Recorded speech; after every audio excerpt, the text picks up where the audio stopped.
বন্ধুরা, শ্যাম্পু যখন করবেন তখন এভাবে করুন। এই জেলটির সাথে শ্যাম্পু মিশিয়ে চুলে লাগান এবং 5 মিনিট অপেক্ষা করুন। দেখবেন আপনার স্ক্যাল্পের যত রকম সমস্যা, রুক্ষতা, শুষ্কতা, ড্রাইনেস এবং খুশকি, চুলকনি, এমনকি উকুনের সমস্যা, জট বাঁধার সমস্যা এবং আমাদের চুলে যে উজ্জ্বলতা হারিয়ে যায় সেটাও ঠিক করে দেবে এই শ্যাম্পু মেশানো জেলটি।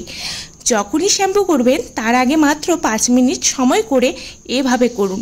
এটি এত ভালো একটি প্রাকৃতিক জেল যেটির ব্যবহারে আমাদের চুলের যে ঝরে পড়ার সমস্যা, চুলের গ্রোথ নেই, চুল লম্বা হচ্ছে না, চুল আঁচড়ালেই ঝরে পড়ছে, বন্ধুরা এই জেলটি সব সমস্যাই সমাধান করে দেবে। আমি এবং আমার মেয়ে এটি ব্যবহার করে খুব ভালো ফল পেয়েছি, তাই আপনাদের সাথে শেয়ার করছি। প্রথমে কি করতে হবে, একটি পাত্র নেবেন এবং তাতে 1 গ্লাস পরিমাণ জল দিয়ে দেবেন এবং তাতে দিয়ে দিতে হবে গোটা 10 নিম পাতা, যা চুল পড়া বন্ধ করে নতুন চুল গজাতে হেল্প করবে। মাথার তালু, উকুনের সমস্যা, খুশকি, যে কোনো সংক্রমণ কমিয়ে চুলের স্বাস্থ্য ভালো রাখবে।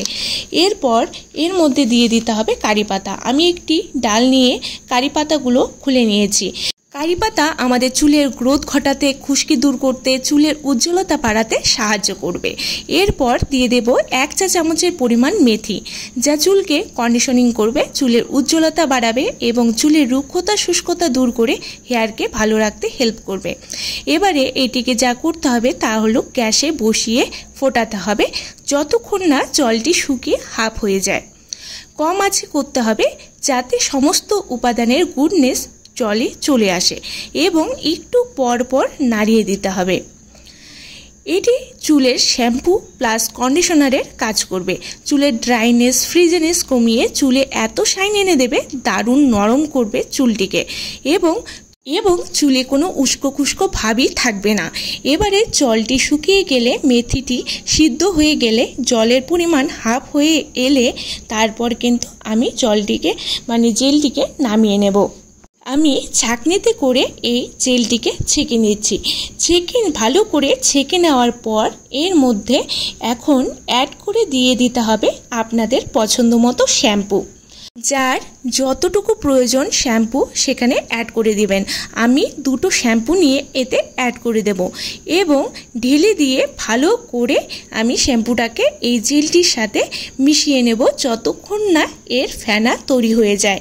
একটু সময় নিয়ে মিশিয়ে নেবেন যাতে এর ফেনাটি ভালো করে শ্যাম্পুটি জেলটির সাথে ভালো করে মিশে যায় এবং খুব সুন্দর ফেনা তৈরি হয়ে যায়। বন্ধুরা দেখুন, এখানে খুব সুন্দর করে শ্যাম্পুটি জেলটির সাথে মিশিয়ে নিয়েছি, একদম পারফেক্টলি রেডি হয়ে গেছে। এবারে এটিকে অ্যাপ্লাই করে দেব হেয়ারে। বন্ধুরা এটি যখনই শ্যাম্পু করবেন তার আগে দিয়ে 5 মিনিট অপেক্ষা করে ধুয়ে নিন। এটি ছোট বড় ছেলে মেয়ে সকলেই দিতে পারবেন। এই জেলটি প্রথমে কোড়াই দিন, হালকা ম্যাসাজ করে তারপর পুরো চুলে লাগিয়ে নিন। 5 মিনিট ওয়েট করতে হবে, ওয়েট করে তারপর ধুয়ে নিতে হবে। প্রথমে স্ক্যাল্পে হালকা হালকা করে ম্যাসাজ করে আমি এটিকে লাগিয়ে নিচ্ছি।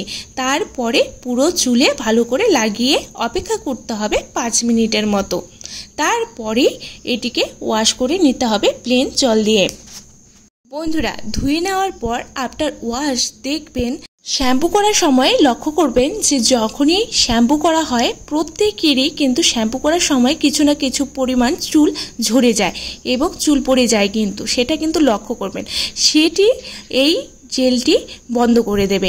এই জেলটি অ্যাপ্লাই করার পর দেখবেন শ্যাম্পু করার পরও কোনো চুল ঝরছে না এবং এই জেলটি এত সুন্দর রেজাল্ট দেয় এবং চুলটিকে এত সফট শাইনি করে, একদম অসাধারণ এর রেজাল্ট। বন্ধুরা অবশ্যই বাড়িতে ট্রাই করুন এবং আজকের ভিডিও ভালো লাগলে বন্ধুরা অবশ্যই লাইক শেয়ার করে পাশে থাকবেন এবং আমার চ্যানেলে নতুন হলে সাবস্ক্রাইব করতে কিন্তু ভুলবেন না। ভালো থাকবেন, সুস্থ থাকবেন, নমস্কার।